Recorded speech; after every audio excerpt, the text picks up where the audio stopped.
It's your host, Romeo Santos, co-host Kenny Fulton, and I'm feeling hype today because we are talking about something near and dear to my heart, and that is personal development, personal growth, discipline, and really achieve. Kenny, we talk about that stuff a lot, don't we? Yeah, almost every day. I like to geek out on this stuff. And you know, what's really funny is I've been thinking a lot more about it. Have you ever done the strength finders? It's like a self-analysis. Yeah. It's one of the, right. And like you have like keywords that you are, adjectives. And so what's really funny is the first time I was introduced to any sort of like a personality or behavior assessment was when I was working for the Lowe's Hotel Corporation, maybe like 7 years ago. And I always have this like replay on a loop when I start finding myself getting frustrated about how long things take to come to fruition sometimes. Because I think you could agree, I'm not patient, right? Like I want everything done yesterday, but if it hits my mind today, I want it to be like done tomorrow, right? Mm-hmm. And so that goes into another thing that we'll talk about. But I had this general manager there, and my strength was achiever. Okay. Which basically means like get stuff done.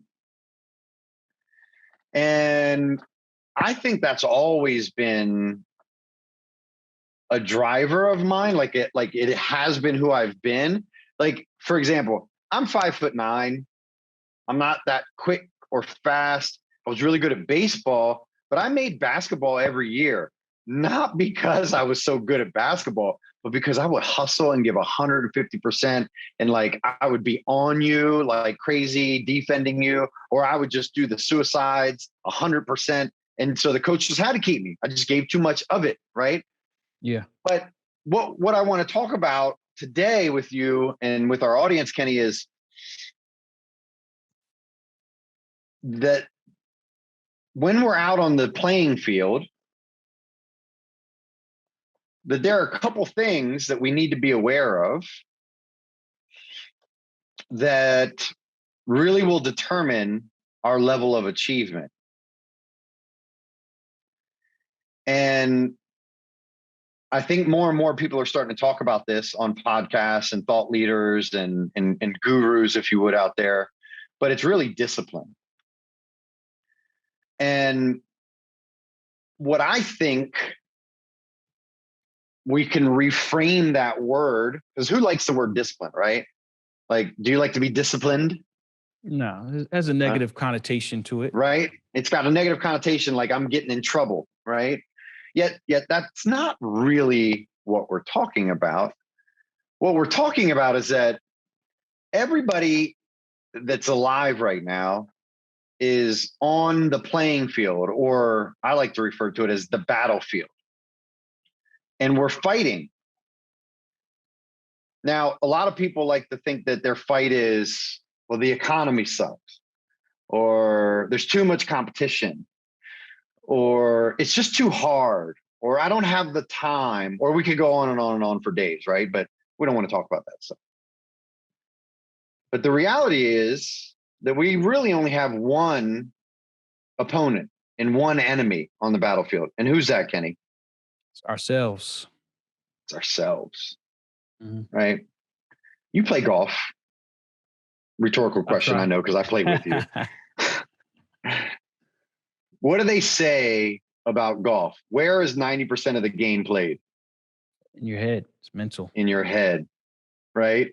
In your head. When you play golf with me, how many times do you hear me get upset with myself because the swing that I just made, as I completed the swing, I didn't even need anybody to tell me, but I knew that the swing was wrong. Yeah.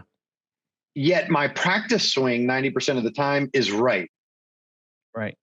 But for some reason, I haven't been able to fix the 4 inches in between my ears to make sure that it translates from what I know it should be to what it actually becomes.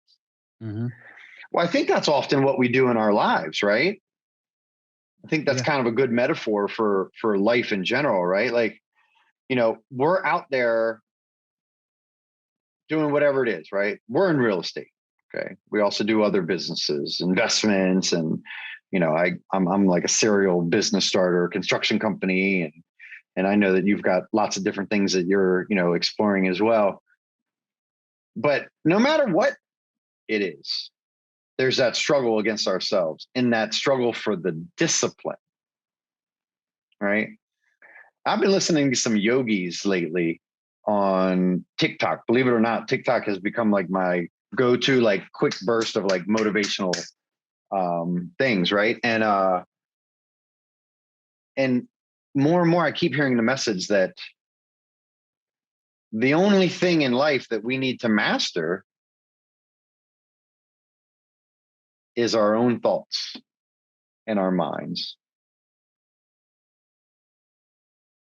What does that make you feel when I say that, Kenny? I mean, I think about it often because discipline for me is something that, you know, it doesn't really have a negative connotation, but discipline is also a survival tactic. Tell me more. Oftentimes, you know, well, if you think about, you know, if you're a parent, you know, and you have children and, you know, you are their first subconscious mind, right? Like, I mean, you're telling them, look before you cross the road. Don't eat that. Don't touch that.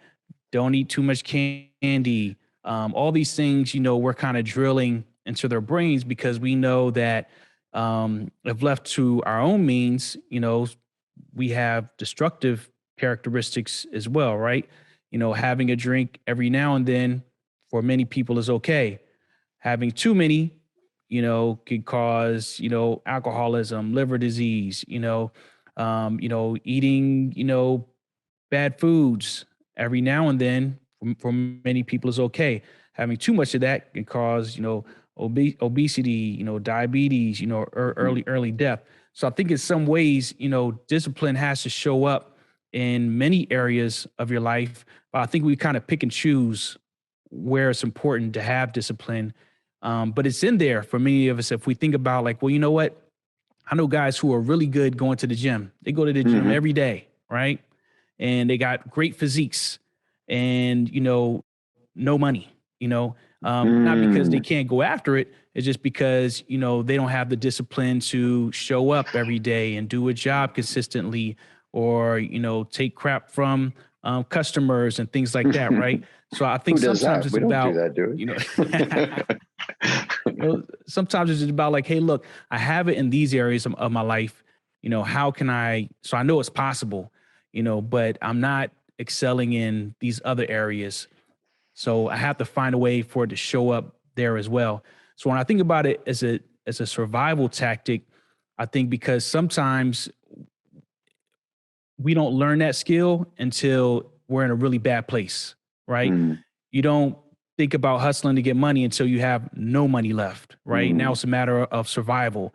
You don't think about being able to quit, you know, a bad habit until the doctor says, if you don't quit, you'll die. Then all of a sudden, you know, we find it.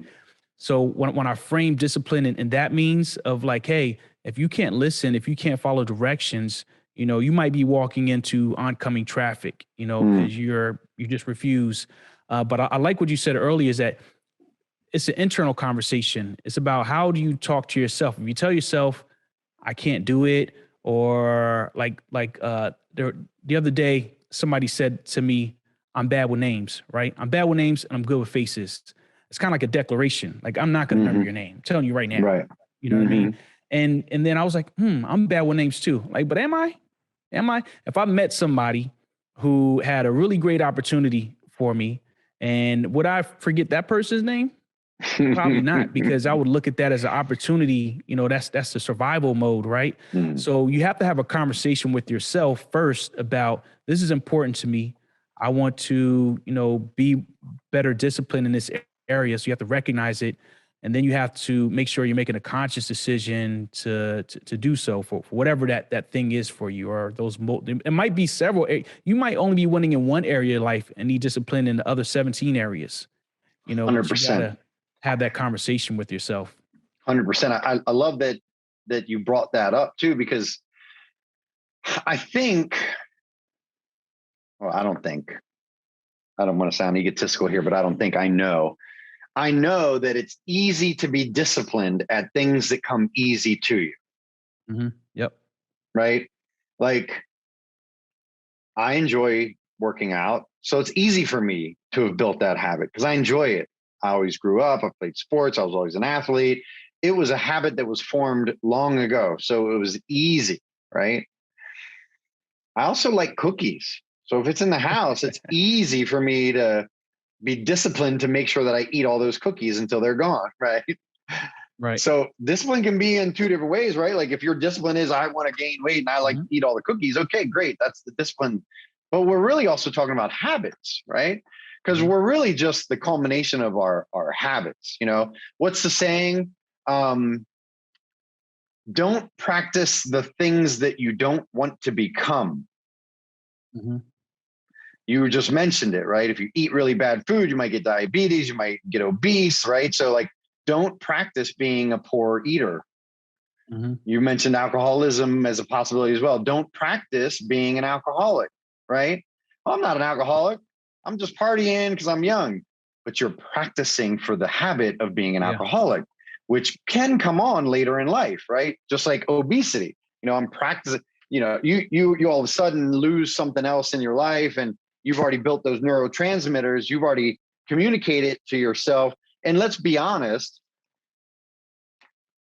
why is it so easy to form habits that are maybe not so good for you?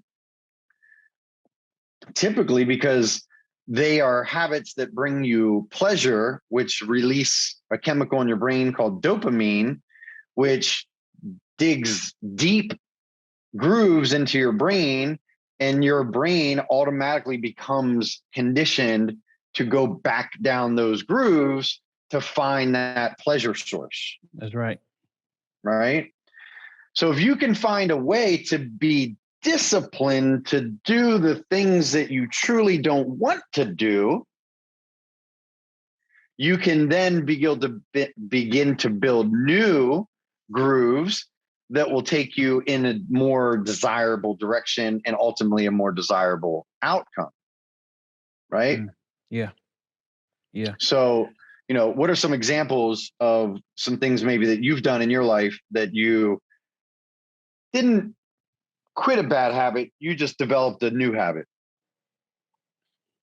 I'd say, I mean, one thing that I think I used to struggle with when I was younger, like when I was, you know, let's say like maybe high school years and things like that, was just like being able to have conversations with people, but avoiding, you know, those conversations. And so one thing that I found myself doing in my life is if there's an area I feel like I need to grow, I'll give myself no other option but to face that area. That, you know, Love that. sometimes that works for things, sometimes it doesn't, right? Like if you don't know how to swim, it's probably not a good idea just to jump into the deep end of the pool because you might drown, you know? Right. But so that's how some people learn how to swim, right? Right. That's kind of how I've approached life. So even with dealing with people, I made sure that whatever job I had to interact with people, you know, force conversation. If I wanted to make money, I had to talk. And so one of the jobs I had for a very long time growing up in high school, maybe around like 15 or 14, was bagging groceries. And this was back when, you would bag groceries and you would push people's carts to their car and they give you tips, give you cash, right? Didn't have to, they could if they wanted to. And I found one day that I told my story to this older woman, and she gave me $100. I was like, oh wow, you know, I came back, showed the other baggers, hey, I got $100, right? And then everybody who had a story about getting a $100 tip, it was always because you connected and you spoke to people and you exchanged information. You asked them about themselves, and you only got like 5 minutes, you know, from just pushing their cart up the hill to their car, right? Right. But you know, I found that, you know, like, you know what, this is something I need to develop in myself, and it rewards, you know, itself. And I do find that now people say, hey, that seems to come very naturally for you. And I'm like, you know what? That's good. It's good it appears to come naturally, but it's also good that I tell you that it didn't always come naturally, because that'll give you some encouragement that you can do it on your own too. These are skills that if you work on them, you can develop. Yeah. But I will say one that I recognize about you. So you never know if these things are just part of your personality or not. Yep. But you appear to be a very, driven person. But even with being consistent, like every day, we meet, we have our morning meetings, we hold ourselves accountable, for what we're looking, to accomplish.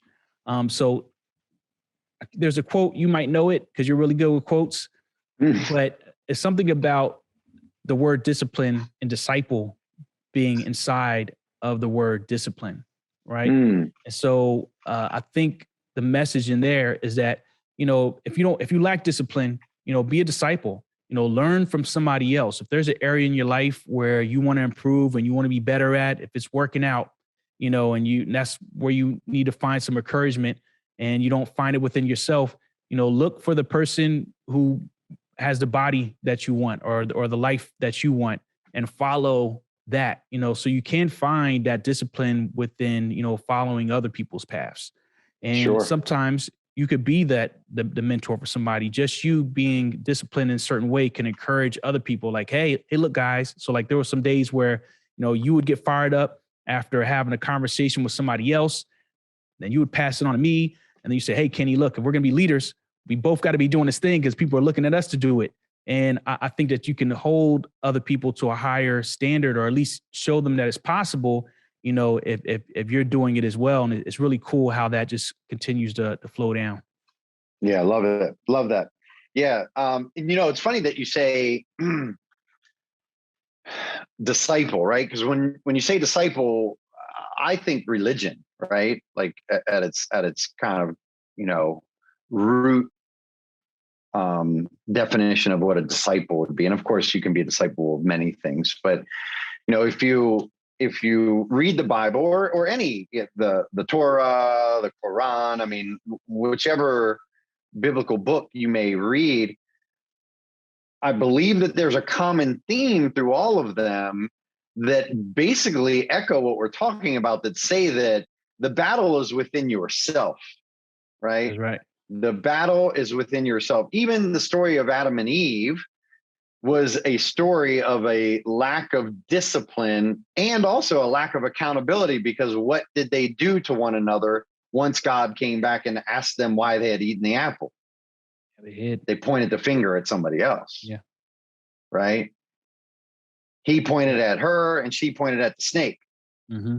So like, again, discipline to be able to say like, I screwed up. I know better. I'll do better next time. It doesn't mean perfection, right? Discipline is not perfection. It's not perfection in any way, shape, or form, I don't think. I think that discipline is the ability to, well, David Goggins, the famous Navy SEAL. I'm sure that everybody that's listening to this podcast, if they're listening to this podcast, has probably heard of who David Goggins is. Wrote the book, Embrace the Suck, right? There's stories of him. Now he's extreme. Of course, we're not suggesting that anybody, go out and be disciplined, that they run 100-mile marathons and run even while their feet are bleeding and injured and so on and so forth, right? But like, he talks about embracing the suck. Now he comes from the land of the Navy SEALs where, Hell Week, they like, through Bud School, they put you through some serious stuff.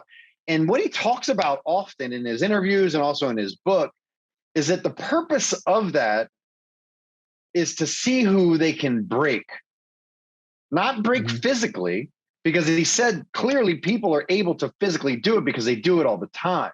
Right. It's their minds that break. It's not their bodies that break. Right. It's their minds and ability to discipline their thought process and their thought patterns. And so he talks about embracing the suck and saying like, if you are looking at something, let's say we're saying, I want to get to, we'll talk about real estate since we're in real estate. I want to get to $20 million a year in volume, right? I want to sell X houses that's going to get me there. Okay. 50 houses. but today you're at 10 houses a year. If you look at it as, man, how am I going to get to 50 houses? I'm only at 10 houses. You could be self-sabotaging your own brain to allow the negative thoughts to come in, which again leads to you being your own worst enemy, being able to control your thoughts and not go down that path of like, oh my God, how am I going to get to 50? I'm only at 10. Right. But what if the thoughts are more regulated because you choose them to be more regulated, and you say, just one more sale this month, or just one more contact today, right? I've made 20 so far today, one more contact today. And you do that every day for 6 months. And over 6 months, you've had 20 days times 6 months, 12, you've had an additional 120 contacts. Guess what? You're going to be doing a few more transactions from that one discipline of just saying, I'm going to do one more contact a day.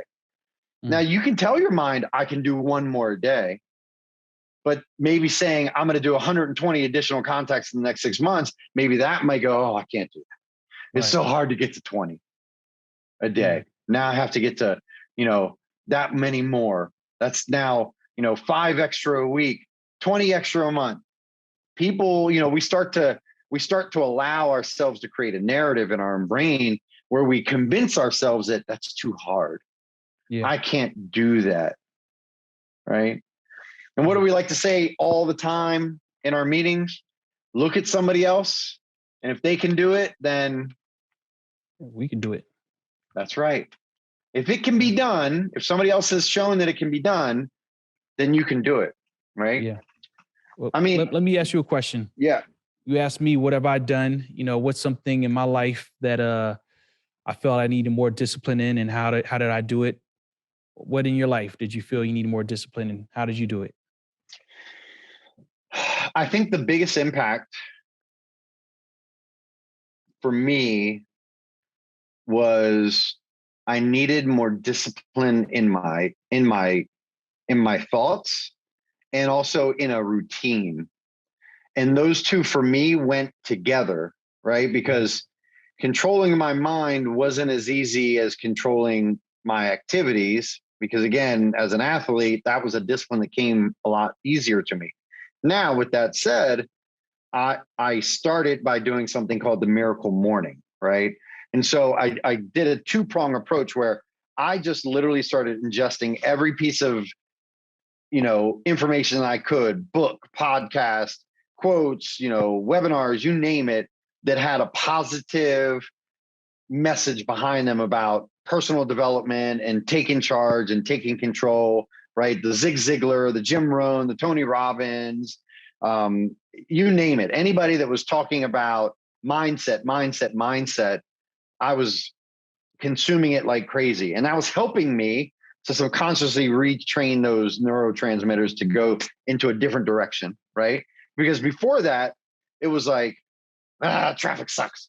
That person this, this, that, that, right? It was easy because that was a discipline that I had grown up with. So that was a discipline I formed, that there was always something negative. And then the second thing that I did is I needed a habit that could give me the space to spend time with myself. Mm-hmm. And so the miracle morning was me getting up at 4 a.m. and doing what's called the savers, silence, just thinking, meditating at the end of it, praying. Okay. I'm spiritual. I'm not very religious, but I do believe there's something else out there. It's my belief. Doesn't have to be anybody else's. Affirmations. The affirmations, I've done it in a different way where I have more of like a mantra, and that mantra is kind of ever evolving that I'll say, right? Things like, I'm in control of my thoughts. I'm in control of my actions.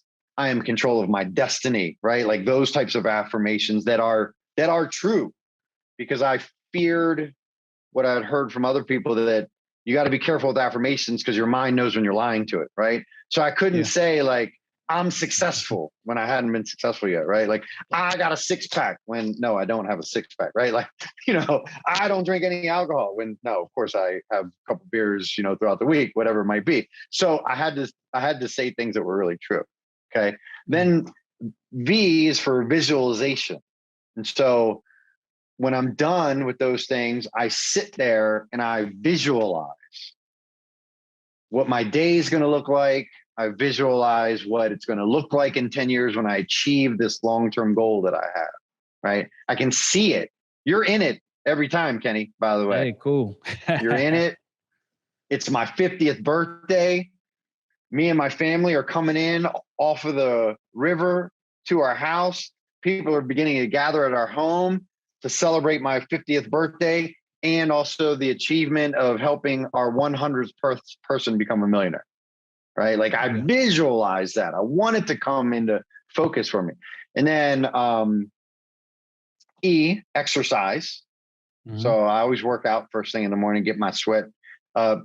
I feel so much more powerful throughout the day when I do that. R is for reading and S is for scribing. So journaling.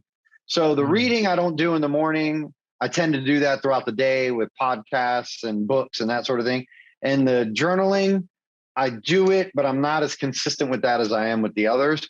But I love the journaling because I have a few journals that I do. I do one journal to my future self so I can look back each year and see where I was and what I was thinking and what my mind was feeling like. I'm just raw. I'm honest in that one. And then I do a journal to my wife, which is far less frequent, where I talk to her about the things that I appreciate about her and also things that piss me off sometimes, right? And then I have a journal where I share the thoughts and the lessons that I'm learning with my daughters. And I plan to give that to them on their 16th birthday so that they can begin to understand that all the things that dad has been talking to them, like he didn't just say that out of nowhere. Like he really believed it. And he's been saying that ever since they've been alive. So wow, that's really powerful. Yeah. That's what I've done that I think has had the largest impact on me as a human in all elements. Miracle Morning. Wow. I mean, it sounds awesome. It also sounds very consistent with, what you hear a lot of successful people talk about, waking up early and having a routine and, being consistent, about it. And one thing I've learned is that in order to get up early, you have to go to bed earlier. And I think that's something I've struggled with, for a while. I get very tempted, even like last night. Yesterday was a big day, for us, and get home, you still have some things that you need to tend to and some people who have questions that need to be responded to. And then I had to get up pretty early this morning. I had to get up, around 3:30 or so. So I couldn't stay up all night, but I wanted to, but it forced me to get home like, well, we just got to knock this out thing because we have to finish it. But I was like, it's possible to shut it down at 10 o'clock. I hadn't done that in a while. So I like the Miracle Morning. It's something that I will implement, in my own routine. I actually find it a lot easier to do that in the wintertime. I don't know why. I know maybe because it's just dark anyway, but that's typically the time of year where I always feel like when other people are starting to slow down, that's when I feel the need to pick it up. Interesting. When other people stop going to the gym, they're like, summer's over and it's holidays, time to get fat. That's when I feel the urge to get back in there. When everybody else wait for January 1st to start a new, thing, whatever, I'm like, let's get ahead of them. Let's get a jump start on everybody else. Just like we talked about our goals for the first quarter. Like, let's start on those objectives now. Yeah. But that was really great. That was really great. Appreciate it. Well, you said something in there that hope maybe the audience picked up on, maybe they didn't, but I think it really is probably the biggest key to everything that we're talking about. Did you ever read The Art of War? I don't think I finished it. It's a long one. I did the abridged version. So The Art of War, what I gathered from it It's obviously it's literally talking about the art of war, right? Like people talked about it all the time, and I'm like, I don't know, it's a book about war. Like, how can that be impactful? And I listened to it, and I just listened to it, and I listened to it, and then it finally struck me. Yes, it's talking about war, and it's talking about the strategy of war, like the literal strategy and tactics of war, but it's not talking about war. It's talking about what is necessary to succeed in anything. And that is knowing your enemy. And so you just talked about that. You talked about something that you know about yourself. And so I believe that it's understanding who your enemy is. And we're talking about us being the enemy, ourselves. Right. Who are you? Do you have self-awareness around who you are? Have you spent time talking to yourself? Not talking to yourself and responding per se out loud, but literally talking to yourself, asking yourself questions, letting your subconscious respond to you. Do you know who you are, what makes you tick, and what's important to you? Truly important to you. That's key in this whole self-discipline and winning that game and that battle against yourself and not allowing you to self-destruct. Because if you know who you are and if you know what you're going to do, if you know what the enemy is and you know the conditions, right? Like he talks about in the Art of War, the conditions, like a good, he always talks about a good general will know how to proceed when you're in the wide open, when there's fire, when there's people to your back, when you're being flanked, when you're surrounded on all sides, right? Like when you're in this kind of a land, when you're in that kind of land, all these different scenarios that he's saying that a good general knows how to respond in those circumstances. Well, hey, man, no different for your mind, right? Like if your discipline is that I need to get in front of more people, but I know that I need to be in X setting for that to happen, well, then you know how to win that battle. But if you don't even know that about yourself, you'll never win that battle. It's going to always flank you and it's going to take you out, right? Like if you know that you cannot say no to ice cream and you are on a path to be disciplined and to drop some pounds or to get even more fit, whatever it might be, and you put ice cream in your house, are you setting yourself up for success or are you setting yourself up for failure? Are you allowing your lack of discipline to say, no, I don't actually want the ice cream in the house because I know that it's an enemy for me? Are you able to say, no, I'm not going to do that. Right. And that's what's key, I think, is we got to know who we are so that we know who we're battling so that we can overcome the negative elements.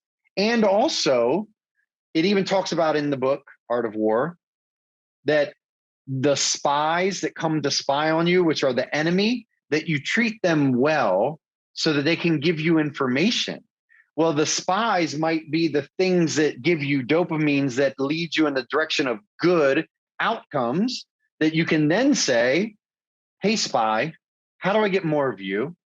What is it about this that brings you joy? What is it about this that fulfills you? And digging into that and finding out how you can do more of those types of things, because you can replace the negatives with the goods, right? Yeah.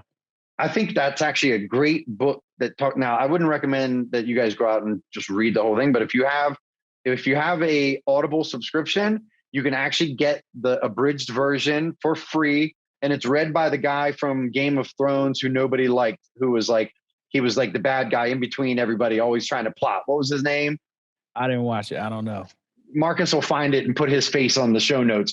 But man, he was the one that was the conniver. Anyways, it's read by him, so the voice is great. So it's very entertaining. But if you take a moment, I think it was like a day it took me to listen through that, right? Okay. And listen to that. It may give you some insights. Okay, this is not really talking about war. Yes, it is. It's talking about war, but it's not only applicable to warfare in the traditional sense of battle and taking the lives of your enemies, right? It can be in the battle of taking the lives of your demons, which are trying to derail you, which are part of you. Because we all Yeah. have demons. Yes. Yeah. Yes. Right. They're in us. None of us are free of them. None of us are perfect. We've all done things in our lives we're not proud of, said things in our lives we're not proud of, formed habits that we wish we hadn't formed. But it's really up to us to make those changes. And I don't think that you can make any of those changes until you understand who you are. Mm, that's right. Do like a self inventory, self check. Keep it real with yourself about what you need to do, and focus on fixing it. 100%. Kevin Hart says, every day I wake up, all I do is look in the mirror and tell myself that I'm going to be better than I was yesterday, because the battle is against me. I don't care about anybody else out there. The only battle that I need to win is against myself each day. And he's got an interesting story, right? Obviously super charismatic and famous as all get out. But like, if you listen to his story, his upbringing, his family and all that, like he didn't come from this amazing environment, right? But he chose, right? Another guy that people probably like, or maybe they don't like, I think people are probably split, but like The Rock, Dwayne Johnson, great message about all that as well, right? Positivity. And I think that that's key, man. You got to feed your mind with positive things. You know what I don't watch anymore at all, ever? What's that? The news. Yeah. I don't ever watch the news. Yeah. It's negative, it's depressing, it's opinion based. There's no facts in there. It's just all there to manipulate you in one way or another. And you know, people sometimes when I tell people that, they go, you don't watch the news? Or listen, man, I got a phone, I got social media. If something really big is going on, I'm gonna know. Yeah. I don't need the talking heads and the pundits to be yapping in my ear all day with all this negativity, right? Just like TV shows that I ingest, right? I stay away from like the drama filled TV shows, the negative TV shows, right? You know, I watch YouTube all the time on my big TV now, because I figured out that you could just use a smart TV and do that. I watch videos about things that I'm passionate about. Like I love boating. So I'm every day watching a video about better way to operate a boat, better way to dock a boat, better way to park a boat, how to maintain a boat, this, that, and the other, right? Also about social media and how you can be more effective on it, and YouTube, and like, you name it, anything that I'm passionate about, I watch it. And also what I do with my children to try to get them in the habit, we have Disney Plus. And so, yeah, there's lots of cartoons there, and like, fine, that's great. I think a lot of them have good messages behind them, but I'll sit there and I'll watch the series on the whales. Yeah. Like Nat Geo. Yeah. And my daughter loves it. My wife's like, why are you watching that with her? She's 3. I go, she loves it. Look at her. She's so intrigued. She's asking me all sorts of questions. Man, we can help our children to build that curiosity in them, because really at the end of the day, that curiosity factor is what's going to help you through what we're talking about, right? If you're not curious about how to beat yourself, the negative you, because we all have the good you and the good us and the negative us, right? If you're not curious about that, then you'll never get there, right? Yeah, I like what you were saying about Kevin Hart with how he looks in the mirror. I think about that a lot, and I say to myself, "Talk to me nicely." When I'm saying "talk to me nicely," I'm talking to myself. Yeah. When you tell yourself that you can't do something, or you're bad at it, or you mess something up, you want to fill your own mind with positive thoughts as well, because there's going to be enough negative thoughts coming to you from the outside world, right? Sometimes people will be like, man, you just let that roll off, is because I feel I'm almost bulletproof. Like, you can't really hurt my feelings. You could say something that I may not like, but I can't allow, you to control me. You might be able to physically touch me, but I can protect myself, and the way that I protect myself is by talking to myself nicely. So talk to me nicely is me telling myself that, I have to tell myself positive things, that I can do things, or reminding myself of the good things I have done, in order to keep myself functional and focused and moving in the right direction, because it's a slippery slope. when you're not doing those things. Cause you can get into your own head and it can feel good to be in a bad place and you can be there a little bit too long. So, you have to constantly remind yourself, that you got to move forward. It's always good when you do have positive people around you, that's a much, but that's not always the case. And then sometimes you're by yourself. So Right. I like the fact that the Miracle Morning kind of also has that built in where you're doing this self-analysis and you're by yourself and you're doing that inventory and you're journaling. That's really cool. I don't think I've ever journaled before. So maybe that's something I need to focus on. Also have pretty bad handwriting, so I might have to like do it in notes or something like that. Sure. Yeah, I don't know that's if I could fine. read what I wrote down or if anybody else could read it. Especially if I leave notes to my kids, they're gonna be like, "Dad left us this, but we have no clue what it Yeah. says." Yeah. Well, hey, and that's fine. Again, knowing yourself. I write my journal to myself. I scribe it. I write it. But you're right. The journal that I write to my daughters, I write it in notes because yes, I need them to actually be able to read it. Yeah. I'm not alone. I'm not alone. No, you're not alone. You're not alone at all. And let's wrap this up with one last quote that I heard again from this yogi. I'm going to find his name and send it to Marcus so Marcus can put it in the show notes. And he says, the key to happiness is to never allow yourself to become uncentered, right? To always be in control of yourself. And he says, why would you ever allow what other people do to affect you and change your level of peace or non-peace inside of you? That is the ultimate form of slavery. When you allow other people to control how you feel. And I said, wow, that's really deep, because what a great thing. Like, how many times have you in your life been in some sort of a discussion with somebody that said something to you and the rest of the day you were off? Yeah. Right? Like, they had control of you the entire day and probably didn't even think about it again themselves. But yet all you did all day was think about it. Ran it through your mind over and over and over again. So I love that you say that you're bulletproof, or you're at least working to always be bulletproof and allow things to flow. Because you're right. It doesn't matter that you're human and that it might initially make you upset, but how do you respond to it? How do you allow it to impact you and impact the rest of your day and impact the way that you're going to be, right? Choose to be happy and be happy no matter what. Yep. I like it.